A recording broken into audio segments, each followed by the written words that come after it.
All right, it looks like we're ready. Okay, go right ahead. I'll hit share screen. All right. Welcome to the 2021 HamCation Special Edition webinar. Go ahead.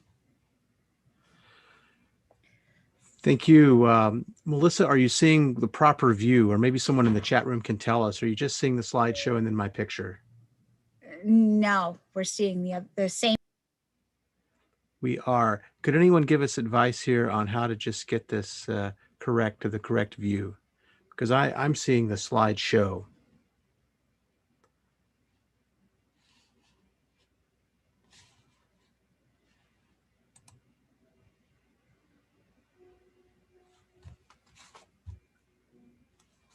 All right, I hear it's looking good from one of the viewers. So let's go ahead and go with it. How's that?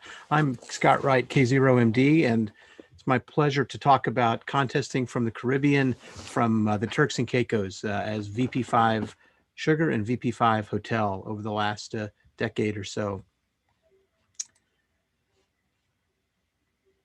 Let's get the slides to advance. There we go. A little bit about me. I'm the past editor of the ARRL Contesting Journal, the National Contesting Journal. I've also am president of the Rochester DX and Contest Club, a member of the Caribbean Contesting Consortium, the PJ2 Tango station that Jeff Howard started and is president of. I'm also an honorary member from contesting in Beijing with Baker One Zulu, the big contest group in Beijing, as well as some contesting experiences really from South America and Chile and Uruguay, and also in the Caribbean, Turks and Caicos. Now, this is where I started many years ago. This is me when I was about 13 years old or so. This is the first ham station. It's a popular rig at the time, if you're familiar with it. Many of you probably are. An old Heathkit HW101, had an antenna tuner, a D104 microphone, and so forth. And for me, growing up in a small town in southeastern Kentucky, this was a way to visit the world after school every day. So I was licensed in 1977, around age 13. So yes, I've been in the hobby soon to be 44 years. My favorite activities when I was younger were chasing DX and doing field day because I liked the high rates and runs of field day. In 1982, I went off to college, finished medical school in 1989 and moved to Minnesota and set up a station. And of course, today, this is a picture of one of my children many years ago with the old HW101. We reacquired it when she got her license. And I have to tell you that I really enjoy ham radio because of the expense and the inconvenience. And what do I mean by that? Sort of tongue in cheek. Well, this is my current station. It's a rotating tower stack with a 4 square vertical dipoles for 80 meters of 160 vertical, sort of at the 1 o'clock position in this video. I run ICOM radios at home in an SO2R configuration. Here's the 7851 and the 7800. And here's my station. So why operate overseas? Why did I start doing it? Well, first, it's a great new experience. It's a lot of fun. It gives you a chance to be the DX, as others have talked about this morning in the webinar. It's a great way to combine a winter vacation with some ham radio fun. It's great to experience propagation from another location. This was especially true for my experience in China, where I learned that you largely work the United States and North America at sunrise and sunset. I do it a lot on business trips now. I take a small ICOM 7300 along when I go on business trips to be able to operate and break the monotony of being gone and away from home. It also gives you something to do with friends and family. A lot of people in my part of North America like to go deer hunting. I'm not a deer hunter these days, but I'd like to go QSO hunting and take friends and do that. It's also a chance to get much higher rates and much higher scores if you're contesting than what you can experience from your home station. And you even have a chance to win a world category. Living in the upper Midwest, you just can't do that typically easily. And so, but if you go into the Caribbean, you generally can if you're competitive. And it's a great way to have fun, for example. So really the question is it difficult as a decision to trade my home QTH for a different one for a week in February? Well, you can see this morning it was like -18, -20. We have snow on the ground. We have beautiful sunsets, but is it difficult to trade it for this QTH? And this is the shot from the airplane coming in for on final approach into Providenciales and Turks and Caicos. And you can see the appeal really for any Midwesterner to want to go into the Caribbean and contest. This is what the airport looks like. The Turks and Caicos are part of the old British Virgin Islands. It's a British overseas territory. The airport has doubled in size since I started going there to do some contesting.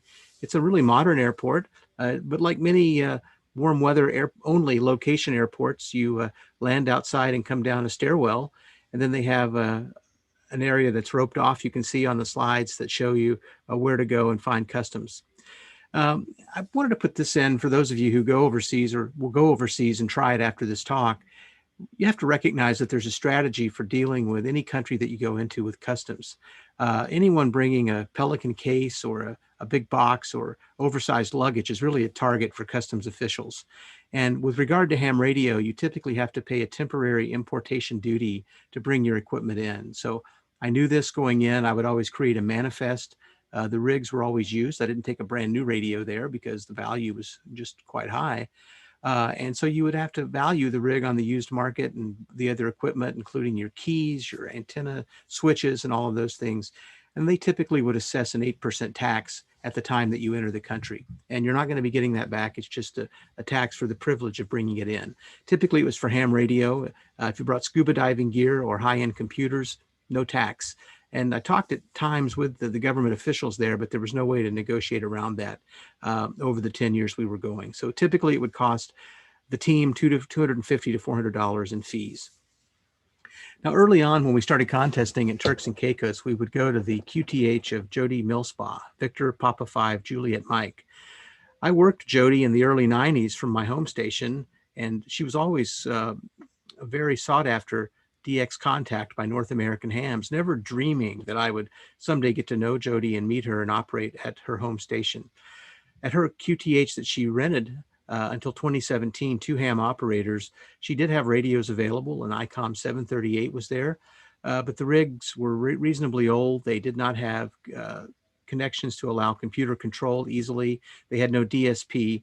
And so we typically would bring our own equipment in because we wanted to use equipment that we were familiar with and could manage pileups better with. She did have fantastic antennas. She had a single tower with a 2-element Yagi on 2-element mono banders for 10, 12, 15, 17, and 20, and also a 2-element mono bander for 40. She had dipoles for 80 and 160, and on another tower she had 2 stack of 3/3 for 10 meters aimed to Europe. So her QTH was set up for contesting. She also had an ability for you to flip a switch at her rental place and then access her own antennas. She had an A4S on a tower, and she also had a high tower for 80 meters. She rents something called the Hamlet. It's a guest cottage with 2 bedrooms, 1 bath, 1 living room and kitchen. And the ham shack, by the way, is in one of the bedrooms. So it's ideal for one person or a couple, but you don't really want to do a contest as a single operator. So we would typically take 3 to 4 men along, and she would put in 3 single beds, and we had the couch. So as long as someone was operating at any given time, everyone could have a bed to sleep in. I found the couch was probably more comfortable than the bed, so I would just take one of the couches and sleep on it. There was a small kitchenette available, meaning a stovetop but no oven, a microwave, a refrigerator, and a sink. But like I said, the antennas were just awesome and made up for anything that the Hamlet didn't have. Here's a picture of the Hamlet in its best days. You can see a small tower attached to the roof of the Hamlet, which had a 6-meter Yagi that I didn't mention. The American flag is flying on the tower that has the 3/3 stack for 10 meters. Jody was the warden, which is apparently 2 steps down below the American ambassador for Turks and Caicos. And she had served as the official warden for this country for the United States for a number of years. I asked her once what that meant. You know, is she a warden? I thought maybe it meant, you know, did she arrest us? Would she put us in jail if we misbehaved or what? And she said, no, if you lose your passport while you're on the island, you need someone to contact who can get in touch with the embassy and help you get official papers so you can leave and then get back into the United States. And so she did a lot of troubleshooting for that and would be in touch with the official ambassador to the Caribbean who was on another island. You can see the car that one of us rented during this particular trip, and you can see cables, not power, but cables coming in at the front of the Hamlet by the beautiful tree there. This is a view from Jody's balcony. You can see just the Caribbean Sea there. You can see the roof of the Hamlet. You can see a home off to the right that's some distance away. And you can see the Roan HDBX tower at 50 feet with the XR X5 Yagi by Force 12, which was 5 interlaced monobanders with 2 elements per band for 10 through 20. And then above it, the 2-element monobander coil loaded for 40 meters. And here's a nice view of this tower. And you can see the coax there routed about midway, which then went through the air over to the hamlet. Again, just a nice view of everything there. This is a nice view of Turtle Cove, which if you've been to the Turks and Caicos Islands, you're familiar with Turtle Cove because it has the best restaurants on the island are there. You can see where yachts and others will come in. And then since this picture has been taken, much of the land that you see has now been developed either into expensive homes, $5 to $15 million properties, or hotels. It has wonderful foliage growing. You can see just, it's almost jungle-like. It has such great vegetation. And you can start to see the 3-element 10-meter Yagi, the top Yagi on the tower. It's just Roan 25 with 1 guy set. And that's the top Yagi for 10 meters. You can, if you look below it a bit to the right and below it, you can see 1 element of the second Yagi. This is one of the groups of men that I went along with. On the right, your right, is Bill Lippert, Alpha Charlie Zero Whiskey. Beside him in the hat with the purple hat and the blue shirt, promoting the Minnesota Vikings, is Fred Reganetter, K4IU. With the hat, the sort of the cowboy hat, is Pat Cahill, Whiskey Zero Bravo Mike. And then the other gentleman to his right, is a guy named Friendy, who was an immigrant from Haiti into the Turks and Caicos and lived at Jody's house and was her handyman and gardener, and also would then contract with people coming down like he did for us to provide transportation, and did some tour guiding with us as well. So how does this all start? That is, how do you prepare to contest overseas, especially in the Turks and Caicos Islands? What does it take? Well, the first thing is licensing, right? You want to make sure you're licensed before you show up, because you spend all the money for tickets and hotels and lodging and get there and then not have a license. So Jody, at the time we were going, was secretary to the only amateur radio society in the country, the TACARS, Turks and Caicos Amateur Radio Society. So she would take care of licensing.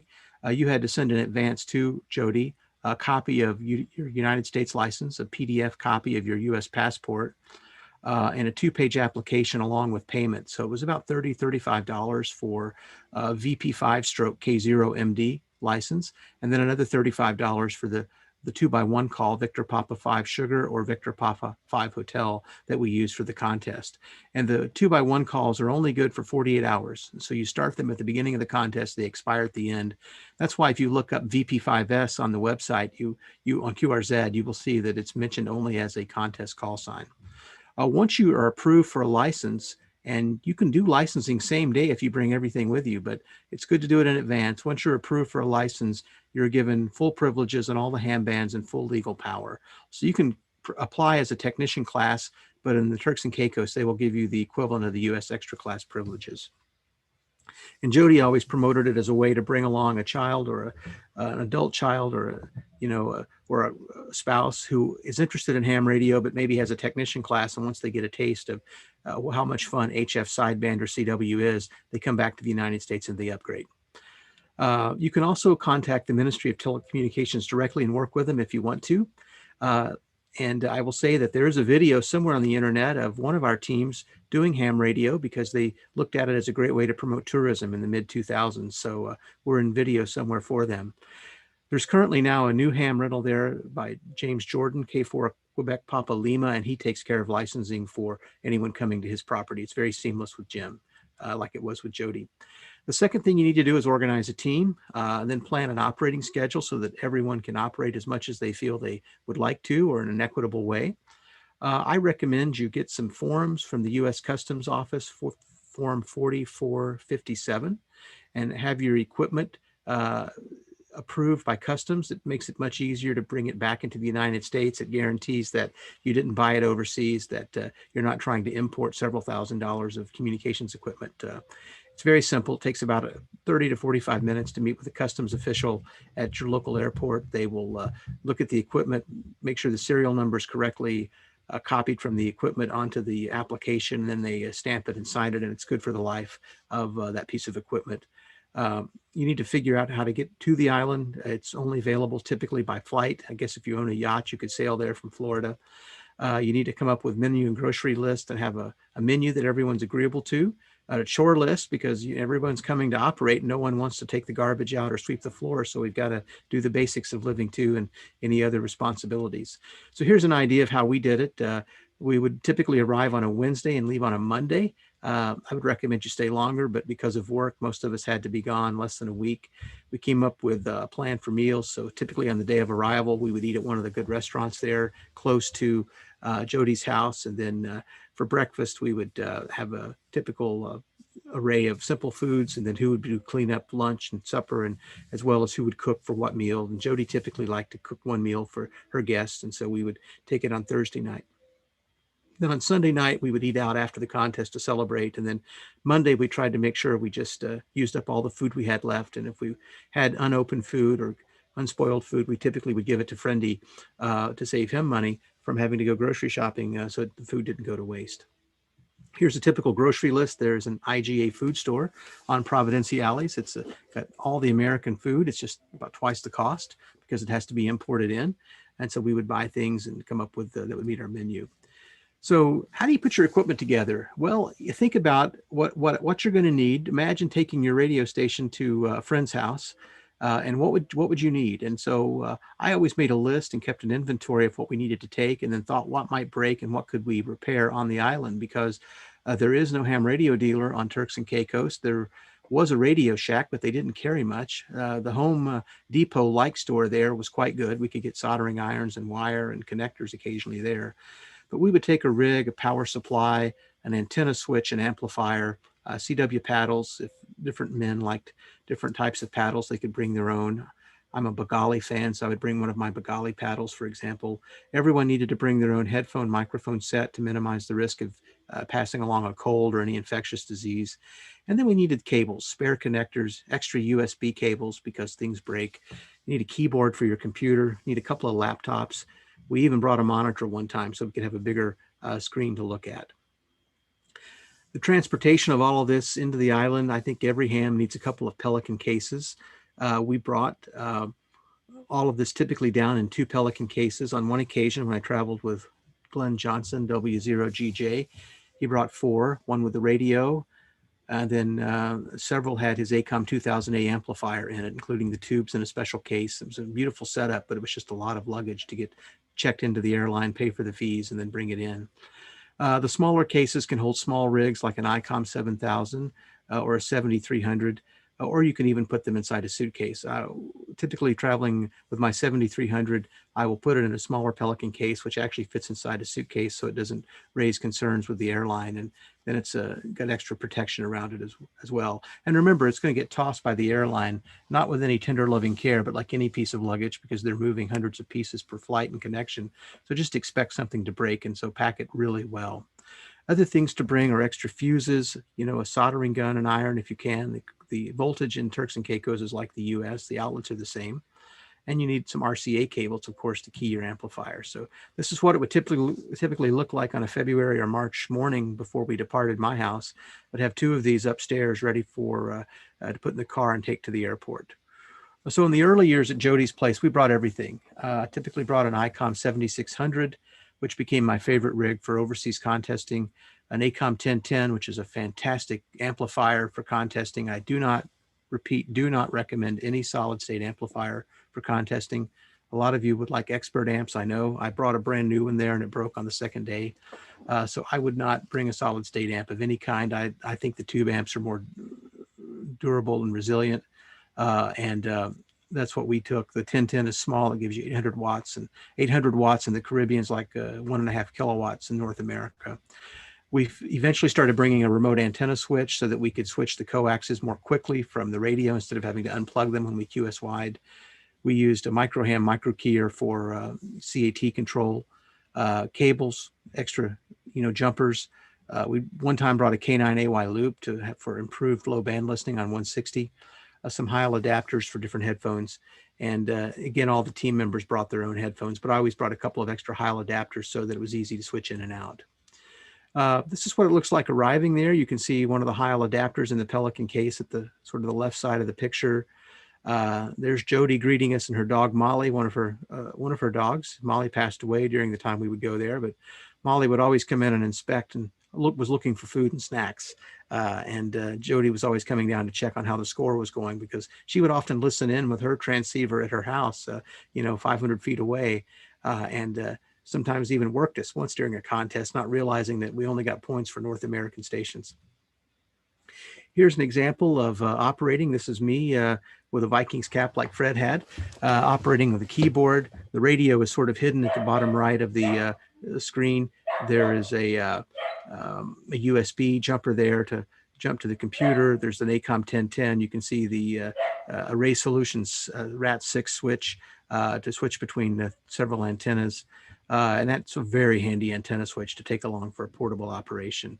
Here you can see some additional things, including settings on the amplifier per band. It's printed it out and brought it home. I'm sorry, printed it out and brought it down, and then we filled it in by hand after we tuned the amp on our antennas.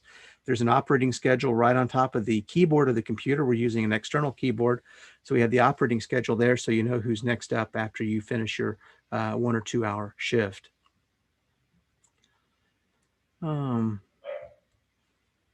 Okay, looks like that's already zooming in, sorry.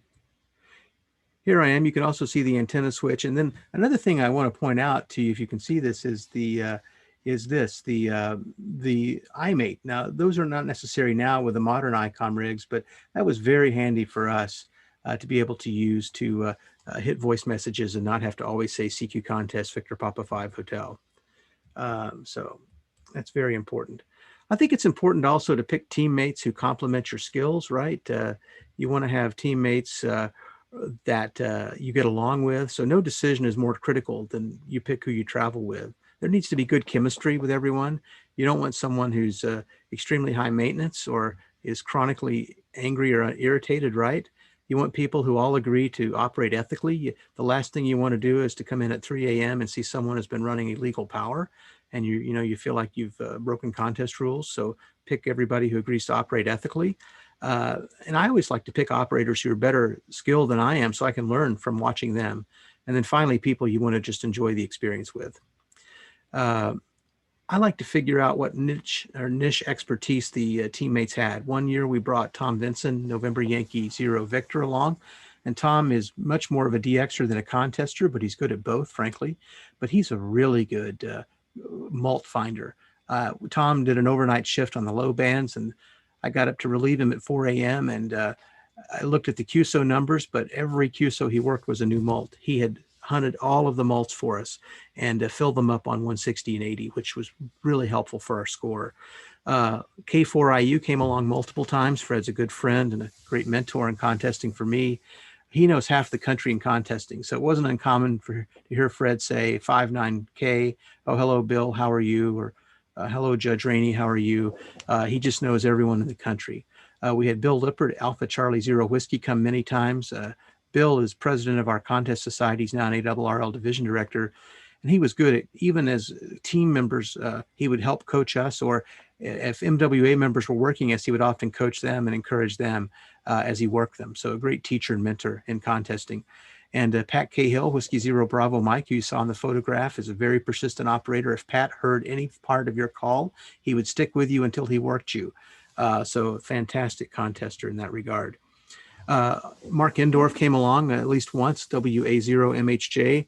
Mark's a very experienced contester, and he can fix hardware issues. He solved a lot of issues for us the time he came along.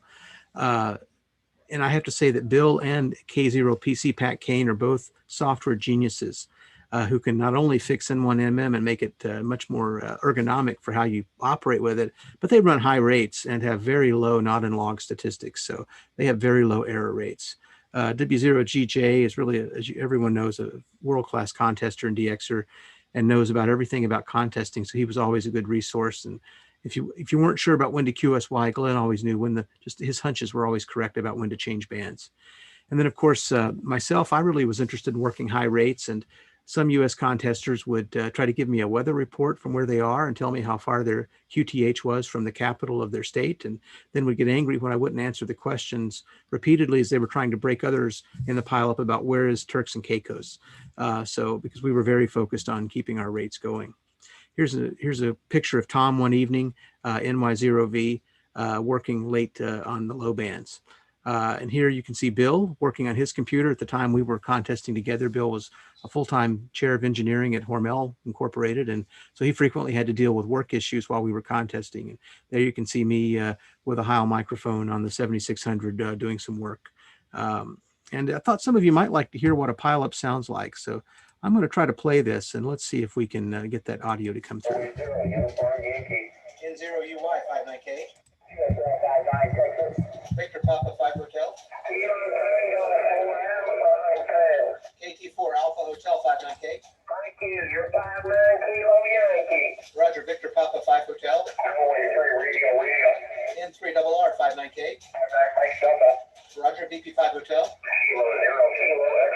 K0KX High Mark 59K. Hello there, 59 Minnesota. Roger, BP5 Hotel. W1KT 59K. Roger, BP5 Hotel. Whiskey November.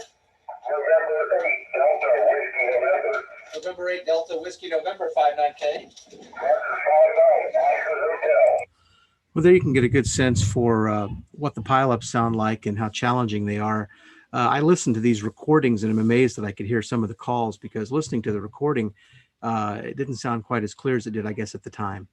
So let me move the slides on if I can. Let's see. Let's go. Okay, here's our scores from some of the contests. If you enjoy making high scores, you can do it. These are the CW contests we did. Scores range from about 4.5 million to 7.3 million over the several years we did it. So it's very hard to do those kinds of scores in the US with this contest.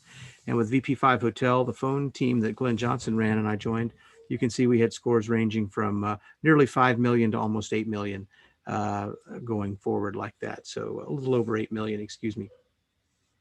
But in 2017, Hurricane Irma came through the Caribbean and it really ended Jody's Hamlet. Here's a picture of the typical devastation that Irma did just through the Caribbean and how it ravaged the Turks and Caicos. And I went to visit Jody's house soon after that because we were down perhaps the next fall or next winter. And you can see that her high tower was blown over. And yes, that is a piece of rope holding the tower, keeping it off the ground to the pillar of her lattice on her porch, right? That's holding it all up.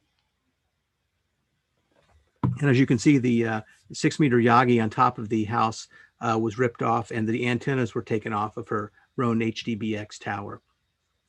But out of every unfortunate situation comes new opportunities. And soon there was a new ham rental in VP5 by Jim Jordan, K4QPL. And Jim's station is really a turnkey station with a pool. You could walk from his place to some of the best restaurants, or my favorite restaurants in Turks and Caicos, whereas from Jody's place, because of the geography, you had to drive about 2 miles. But Jim's place was just within a half a mile of walking.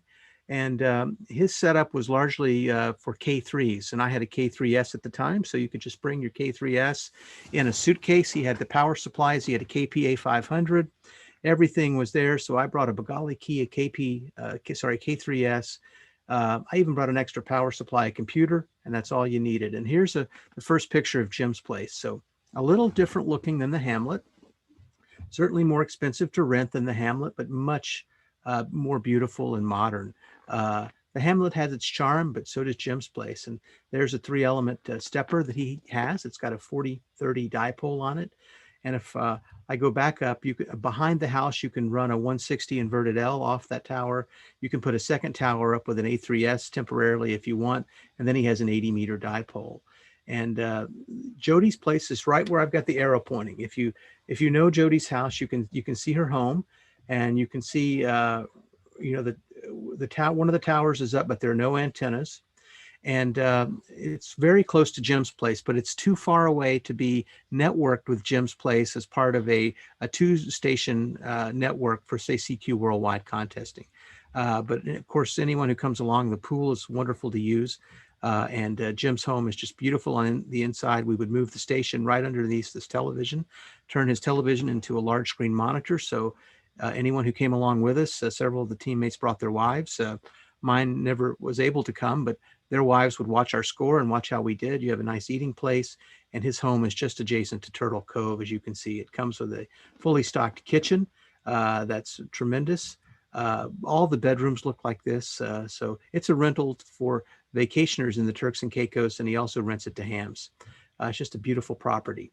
So at the later years at Jim's place, all the Pelican cases went aside, and I put it all into a rolling piece of luggage like this, a rolling briefcase, and became much easier to maneuver around the airports. I want to close with a few thoughts. Number one, what are some important and forgotten things? Well, keep backup copies of your logs. We often did this. We followed the 3-2-1 principle. That is, for every single file, a one.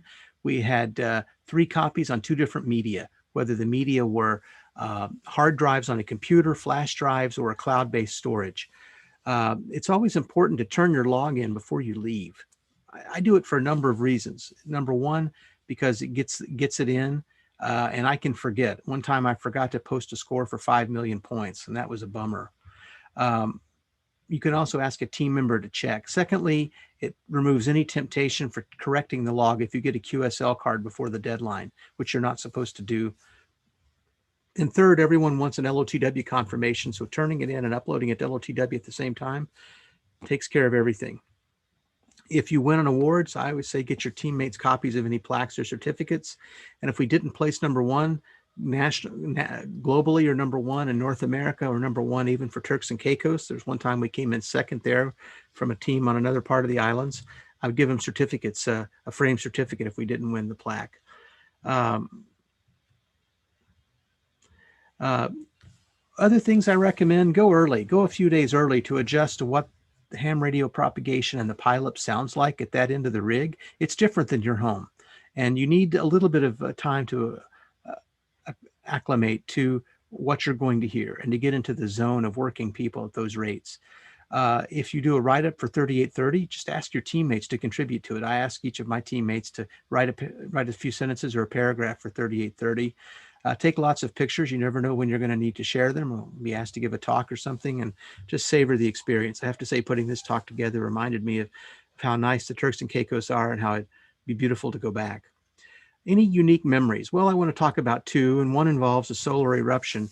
I think in 2012 or 13 or maybe 14, we had a huge solar eruption to the point that we would be contesting on sideband, and then suddenly the entire band would go dead. Would hear no signals for 15, 20, 30, 45 seconds.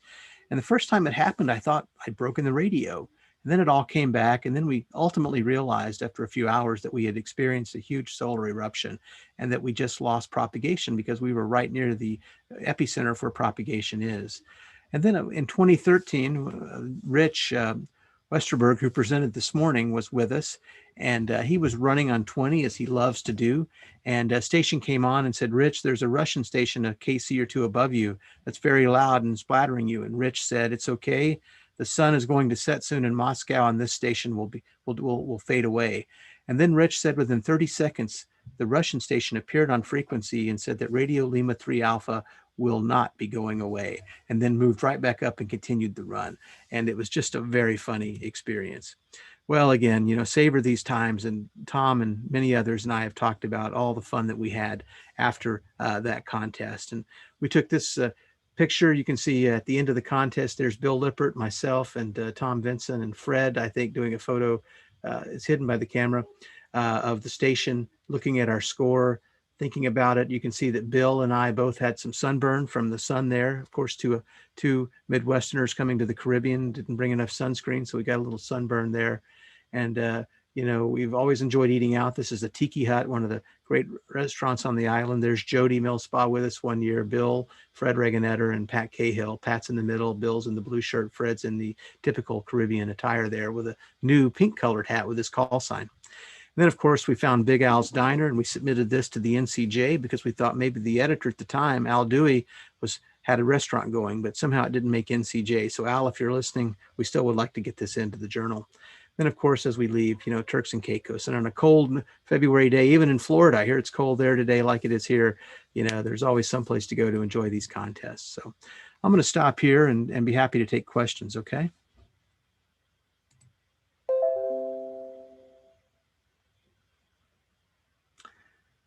Melissa, are you still there? Yes, I'm here. There's 2 questions. Can you see the Q&A or no?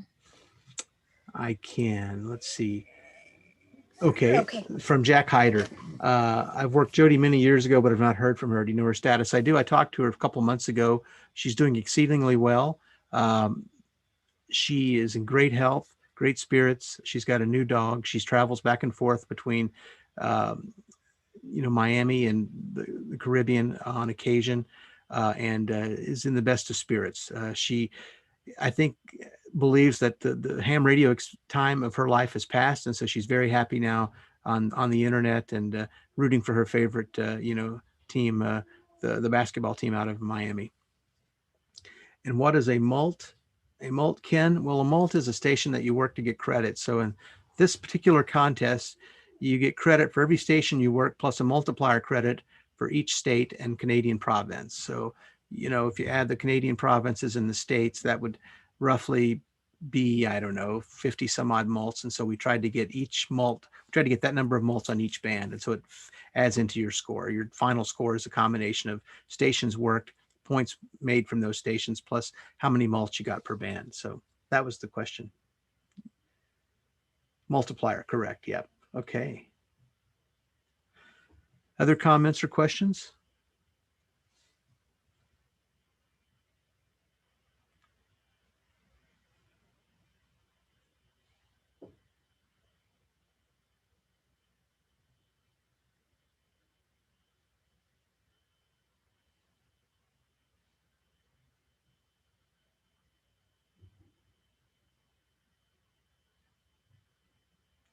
Yeah, someone told me there should have been a drop down to swap the displays. I looked for that on this one. We didn't see it like it was on Rich's. Sorry about that. Well, Melissa, it sounds like we've got all the questions. Oh, Harold Kramer says, would you eventually go with a solid state amp? Unlikely, Harold. Maybe a KPA 500, but nothing else.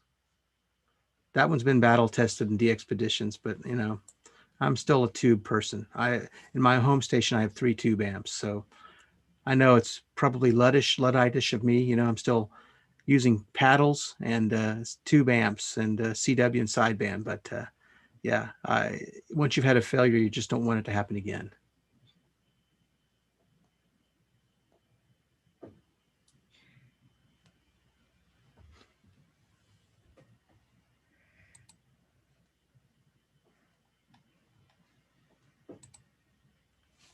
There's a question in the chat.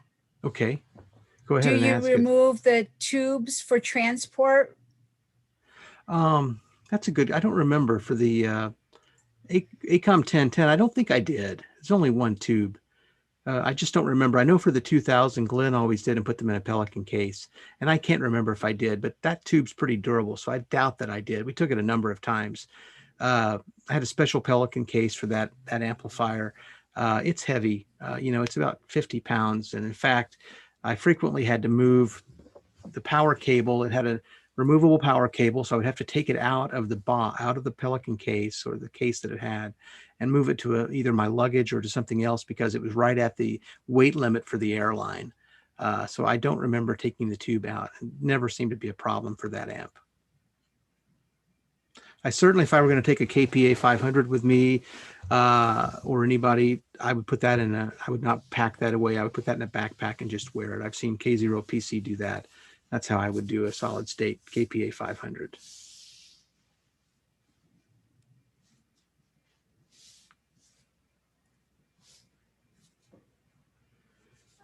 There's another one in the chat. Are the 73,000s receivers tolerant of each other with multiple radios? Good enough filtering? Right. We did multi-single, and we typically ran one radio. Occasionally, we had a second radio down, which would allow you to listen on a different band. But to do that, we brought bandpass filters to protect the front ends. But yes, the ICOM rigs tolerate things pretty well. We never had much cross station interference as you would expect they would do well, and the Elecraft rigs did well as well. I think the better thing to be concerned about is, do you have enough close in third order dynamic range? And Rob Sherwood will talk about that in an hour or two in his presentation, to protect your receiver, because the signals are all hot there. I mean, the propagation gets really good as you get closer to the equator. Any doubt about that? Just ask HK3C, who's on quite a bit during contesting. And so you need a receiver that has terrific dynamic range. And with an SDR, you want something that has really good RMDR. And you need good noise filtering, because you get a lot of QRN. It's not uncommon for rain to come through in the winter season when you're operating there. So you have a lot of rain noise, static noise, or to have a storm move through, maybe not your island, but an adjacent island. And so you want good filtering for those. And you also want really good CW filtering. You need also good ergonomics, right? And what do I mean by that? Well, if you've ever operated a pileup where the CW starts to sound like RTTY, this happens on almost every QSO in the Caribbean. You have 50, 100, 200 stations sometimes calling. And so you need an ability to move the frequency around, to adjust the RF gain, to back away so that you can make a lot of stations disappear and just hear a few, be able to get those call signs. So you need to be able to have good control with your radio, with the RIT and with the RF gain. I was especially impressed with how K0PC would do that with his K-Pod when he was running his Elecraft. And we did it quite well with the ICOM 7610, because the knobs are big enough that you can do that. So I think it's a better radio for this type of contest de-expeditioning than even the 7300, because it's got bigger knobs and it's easier to adjust. But the 7300 would work fine. But if you're a CW aficionado, you really like to have APF and other filtering that the 7610 brings. And that radio, I think, is one of the best values in the ham market today as a CW radio. Other questions, Melissa? There's one in the Q&A. They want to know where you're going next. I wish I knew. I work at Mayo Clinic as a physician, so we've been landlocked for the last year, and I am landlocked. No overseas travels allowed for us right now because of the risks of COVID. Many of you have probably read about some of the work that I did with COVID and convalescent plasma. So it's been largely work and less radio. Where I'm going next, I hope to go to Charlie Echo 2 Chile again for work, maybe late this year, early next year, if my organization allows us to resume travel and we start having conferences. Otherwise, I really feel the call to go back to the Caribbean, either PJ2T or VP5 next year, provided COVID is under control. I think we all miss these experiences, but I, for one, do not want to be ill with COVID outside of the United States. I have seen firsthand how it can hurt people, especially men and women my age and older. So I'm a little gun shy about leaving the United States and running the risks of COVID. And I wouldn't want to take teammates along and have them run the risk. And yes, I've been vaccinated for COVID, so I'm fully aware of that. And I'm grateful for that. But you can still get the disease even with the vaccination. And with the new variants, we don't know how they will respond yet. So I think it's caution is the key right now. So next chance to go, hopefully either PJ2 or VP5 again, and also get back to Charlie Echo. I don't have any trips planned to China, but it was fun to operate the one time I did with B1Z. They're a great host. You know, we'll see. Maybe I could get to another European destination sometime as well. But thanks for asking. That's all the questions we have right now. Okay, well, we'll give everyone an early break, and thank you, Melissa. Nice to be a part of this Thank you. presentation.